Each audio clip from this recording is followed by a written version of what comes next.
Milí priatelia, vítam vás pri 33. ročníku projektu s názvom ATP Žurnál. Najdlhšia, nepretržite vychádzajúca mediálna platforma na Slovensku zameraná na priemyselnú automatizáciu, informatiku a údržbu má stále rovnaký cieľ – prinášať inšpiratívne, objektívne a aktuálne informácie. Prajem vám teda do začatého roku pevné zdravie, pohodu a dostatok času na svojich blízkych, záľuby, ale aj osobný rozvoj. A práve k tomu sa budeme snažiť prispieť už januárovým vydaním, kde dominujú témy energetiky, priemyselných edge riešení, moderných pohonov a svoje produkty a riešenia predstavia okrem iných aj spoločnosti Brady a Siemens. Pre týmy nasadené v akomkoľvek prostredí, od servisných a montážnych prác až po kritické havarijné a záchranné operácie, je nevyhnutná 100% dostupnosť kompletného inventára. Manuálna a vizuálna kontrola je často náročná, nehovoriac o odhalení chýbajúceho vybavenia až na mieste zásahu. To všetko dramaticky znižuje efektivitu a generuje nežiaduce prevádzkové náklady. Elegantné riešenie prináša inteligentný systém na digitálnu automatizovanú kontrolu výbavy vozidiel, založený na technológii RFID od spoločnosti Brady. Nové štandardy v technológii priemyselných pohonov ukázala spoločnosť Siemens uvedením svojho nového vysokovýkonného systému Synamix S220.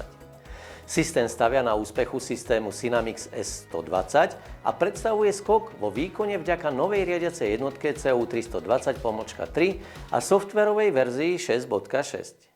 Kompaktný dizajn nového systému šetrí miesto, zatiaľ čo materiály šetriace zdroje a vysoká opraviteľnosť a recyklovateľnosť prispievajú k zníženiu uhlíkovej stopy. Aplikácie Industrial Edge umožňujú riadiť a vizualizovať spotrebu energie a emisí CO2. Podrobnosti tohto inovatívneho riešenia pripravili odborníci spoločnosti Siemens.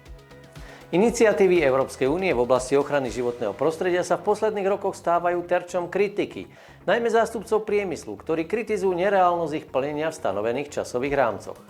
S Jánom Karabom, riaditeľom Slovenskej asociácie udržateľnej energetiky, sme hľadali odpovede aj na to, prečo sme sa dostali do tohto bodu a ako z neho výjsť tak, aby bol aj vlk sýty, aj koza celá.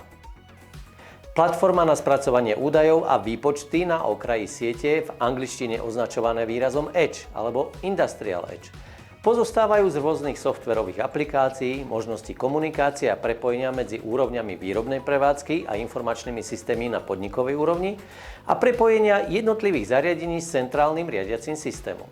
Využitie tejto v automatizácii perspektívnej koncepcie ukážeme na dvoch konkrétnych príkladoch z praxe.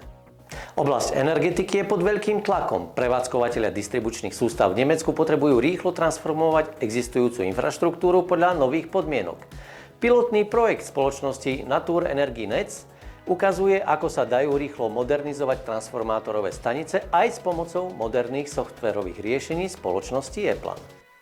Od príchodu ChatGPT na konci roku 2022 je o umelú inteligenciu vo výrobnom sektore nebývalý záujem.